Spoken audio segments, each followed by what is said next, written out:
Hi. Thank you Soundarya. ஆக்சுவலாக வந்து நான் வந்து அவங்கக்கிட்ட ஒரு தெரப்பி எடுத்திருந்தேன். என்னென்னா பேட்ச் ஃப்ளார் தமிழ்நாடு அப்படின்னு சொல்லிட்டு, அது வந்து ஃப்ளார் எசன்ஸோட ஒரு தெரப்பி ட்ரீட்மெண்ட் மாதிரி. எதுக்காக நான் போனேன்னா, எனக்கு வந்து ரொம்ப கோவம் வருது, ரொம்ப ஸ்ட்ரெஸ்ட் அவுட் ஆகுது அப்படின்ற மாதிரி ஒரு சில இதில் நான் வந்து லேக்காக இருந்தேன். ஸோ அதனால நான் அவங்களுக்கு மீட் பண்ணுற சான்சஸ் கிடச்சிது. அவங்கள பார்த்து நான் அதுக்கான தெரப்பி எடுத்தேன்.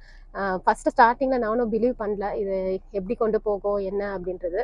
அவங்க வந்து இதில் சைட் எஃபெக்ட்ஸ் எதுவும் கிடையாது, சின்ன குழந்தைங்கலேருந்து பெரியவங்க வரைக்கும் எல்லாமே எடுக்கலாம் அப்படின்னு சொன்னப்போ, ஸோ எனக்கு ரொம்ப கோவம் வருதே அப்படின்றது தான் என்னோட மெயின் ரீசன். அதுக்கு நான் எடுக்கும்போது எனக்கு செகண்ட் டேலேருந்து நல்ல டிஃப்ரென்ஸ் தெரிஞ்சிச்சு. நான் அதை கோவப்படுறதுலேருந்து கம்மியாச்சு. நாங்கள் ட்ரிகர் ஆகி கோவப்பட்டிருக்கணும், ஆனால் அந்த எமோஷன் வந்து என்னை வந்து கோவப்படாமல் பார்த்துச்சு. அதை எனக்கு செல்ஃபாகவே அனலைஸ் பண்ண முடிஞ்சுது. அதே மாதிரி ஒரு சில விஷயத்துக்குலாம் நான் பயப்படுவேன். ஒரு ரொம்ப டிராஃபிக்கான இடத்துல நான் கார் ஓட்டிட்டு போகணும் செய்யணும் அப்படின்னாலும் எனக்கு அது பயமாக இருக்கும். ஸோ அதுக்கும் இப்போ நான் எடுத்துகிட்டு இருக்கேன். அதுலேயும் நல்ல சேஞ்சஸ் தெரிஞ்சிட்ருக்கு. இது வந்து எவ்வளோ ட்ரீட்மெண்ட்ஸ்லாம் நம்ம எடுப்போம், ஆனால் இது வந்து லேடிஸ்க்கு முக்கியமாக ரொம்பவே தேவை. லைக் பிஸ்னஸ் பீப்புள்ஸ்க்கு அவங்களும் வந்து ஸ்ட்ரெஸ்ட் அவுட்டாக இருப்பாங்க, ஒர்க் ஸ்ட்ரெஸ்ஸாக இருக்கும், இல்லை அவங்களுக்கும் ஏதாவது கோவப்படுற மாதிரியான விஷயங்கள் இருக்கும். இது எல்லா விதமான எமோஷனல் ஹேண்ட்லிங்க்கு இது வந்து ஒரு பெஸ்ட்டான தெரப்பி.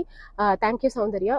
இந்த மாதிரி ஸ்ட்ரகிள்ஸ் நீங்கள் ஃபேஸ் பண்ணிட்டு இருக்கீங்கன்னா தாராளமாக பேட்ச் ஃப்ளார் தமிழ்நாடு காண்டாக்ட் பண்ணுங்கள். எமோஷன்ஸை நியூட்ரலாக வச்சுக்கோங்க.